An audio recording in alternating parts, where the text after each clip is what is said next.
I'm Amy Robach, a mother, journalist, an early breast cancer survivor, and your correspondent. Welcome to Voices of More, a candid space for real talk about living with breast cancer where nothing is left off the table. Joining us today is Lina, a working mom and California native who lives with her 3 kids and loving husband. Lina, welcome. Thank you for joining us and being willing to be so open with us today. Thank you so much. In this episode, we'll explore an aspect of breast cancer that lurks beneath the surface: the grief of losing your normal, the fear of the unknown, and the courage it takes to face each day while still showing up for the people that you love. These feelings can be heavy, and they're more common than we typically admit. Everyone has their own story about how they found their cancer or when they first were concerned. What's your story?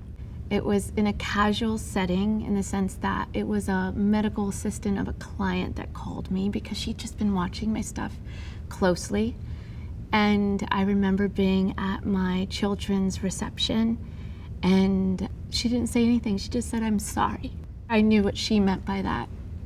And I just remember falling to my knees and just starting to cry. And I wasn't an emotional person at all. Right? I always kind of kept it all in. And I remember at that moment, which is when I look back at that moment, I think, who was I back then? Because I thought, oh my goodness, I shouldn't cry in front of these people. They might think my husband and I are fighting. And my kids were looking at me so bewildered and wondering what was going on. So it was definitely a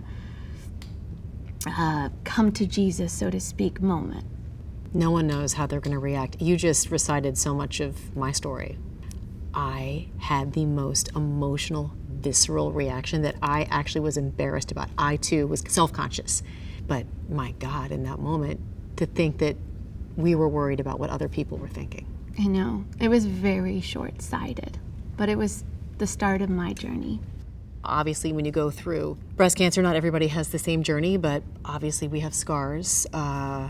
Internally and externally, and some things never look the way they did before. Right. How have you embraced physically the way you look now?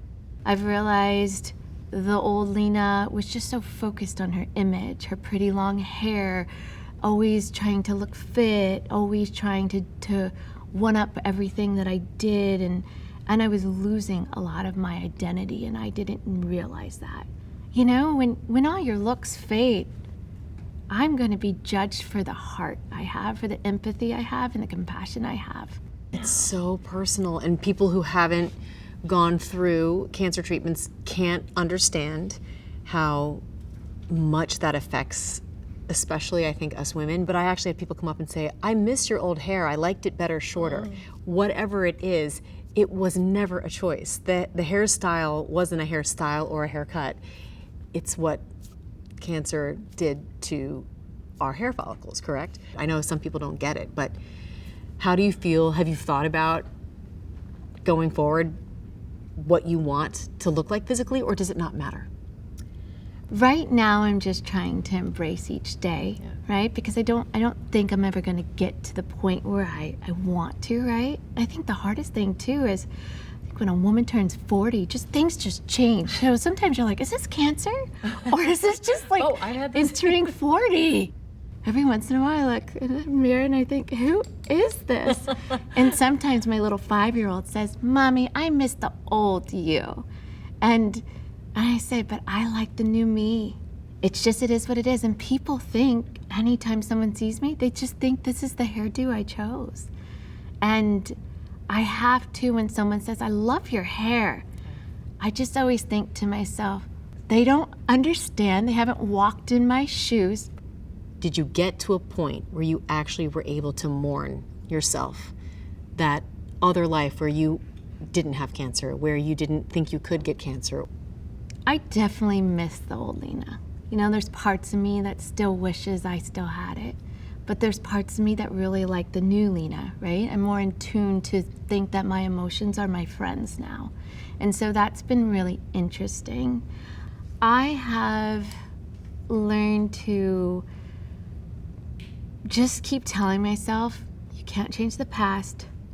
I firmly believe it is only when we're going through our biggest struggles and our hardest times that you actually get to recognize the strength you really have, the courage you really have, when you get to a point where you don't think you can go on and somehow you do, and you learn that you have more in you than you knew you did. And this series is about more strength, more clarity, more connection. What have you discovered about yourself that you had more of, that you have more of than you realized?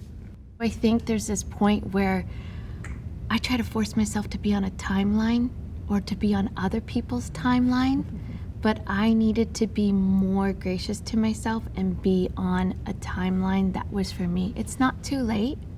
I can start now. I love that. That is so true. What would you suggest to others who are in the middle of this journey, starting this journey? What advice would you give to them? So for someone who is struggling, I would say this.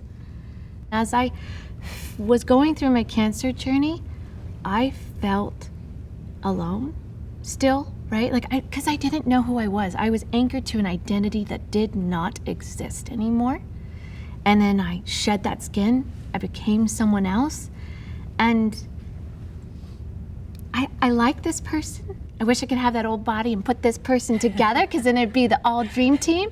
But I can still be what I want to be. And so can anyone else. Oh my goodness, I learned so much from you. I literally took things further along and still have a lot to learn. Oh, thank you. And thank you for what you're doing. Thank you. It means a lot to people, more than you know. Thank you. This conversation is as real as it gets, and that's what Voices of More is all about. Real stories that remind us we can be more, share more, and inspire more without compromising who we are and what we stand for. Thank you for being vulnerable and honest with us today. And to hear more voices of strength and fortitude, visit voicesofmore.com. And please see important safety information at the end of this video.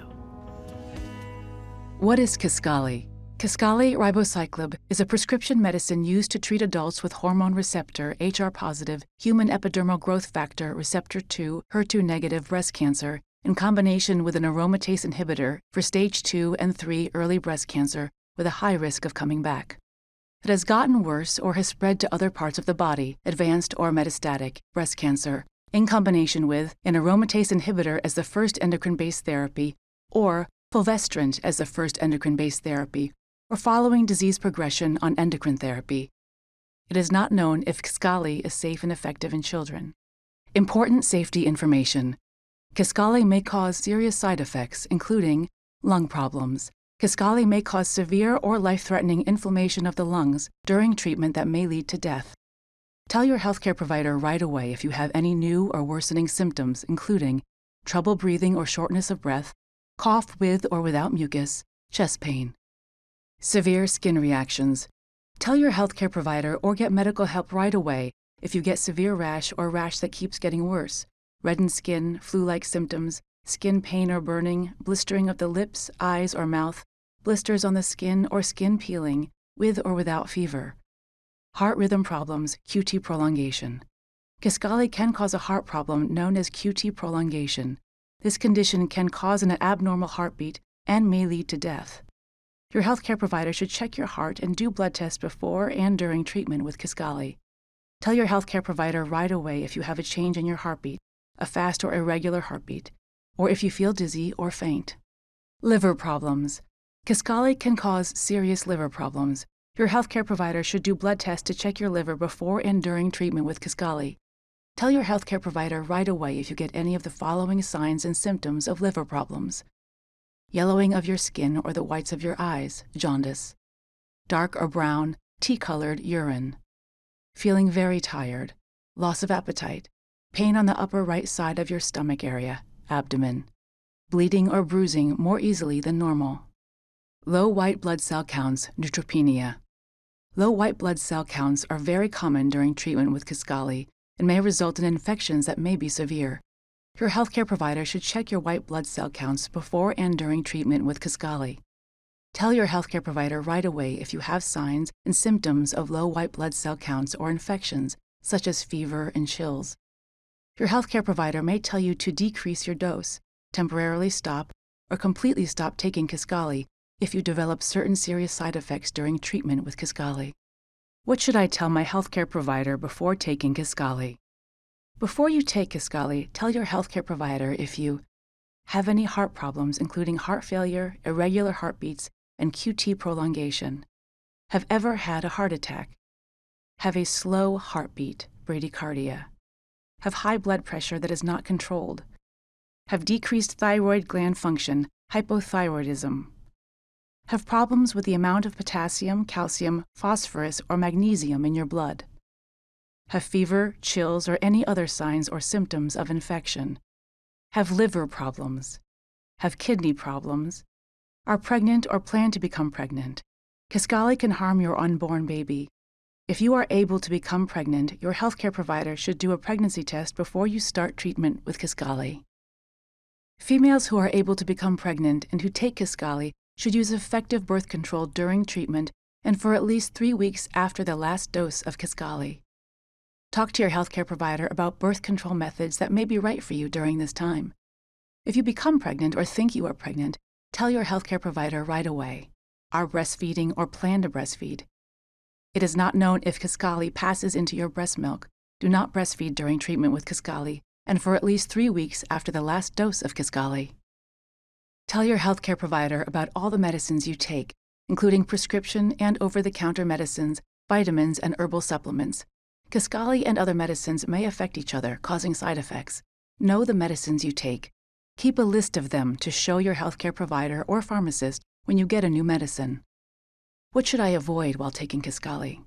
Avoid eating grapefruit and avoid drinking grapefruit juice during treatment with KISQALI, since these may increase the amount of KISQALI in your blood.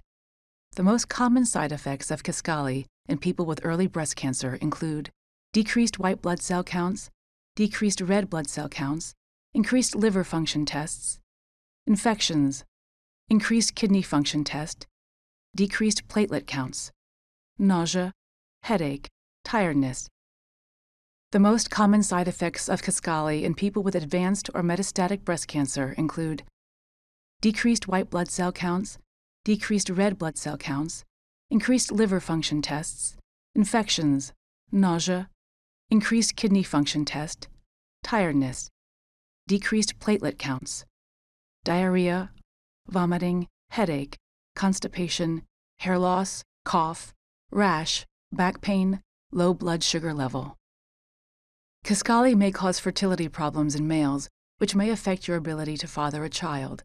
Talk to your healthcare provider if this is a concern for you. Tell your healthcare provider if you have any side effect that bothers you or that does not go away. These are not all the possible side effects of KISQALI.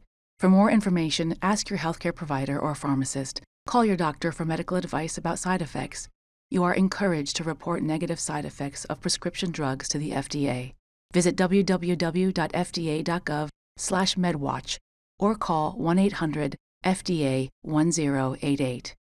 Please see full prescribing information, including patient information, at KISQALI.com.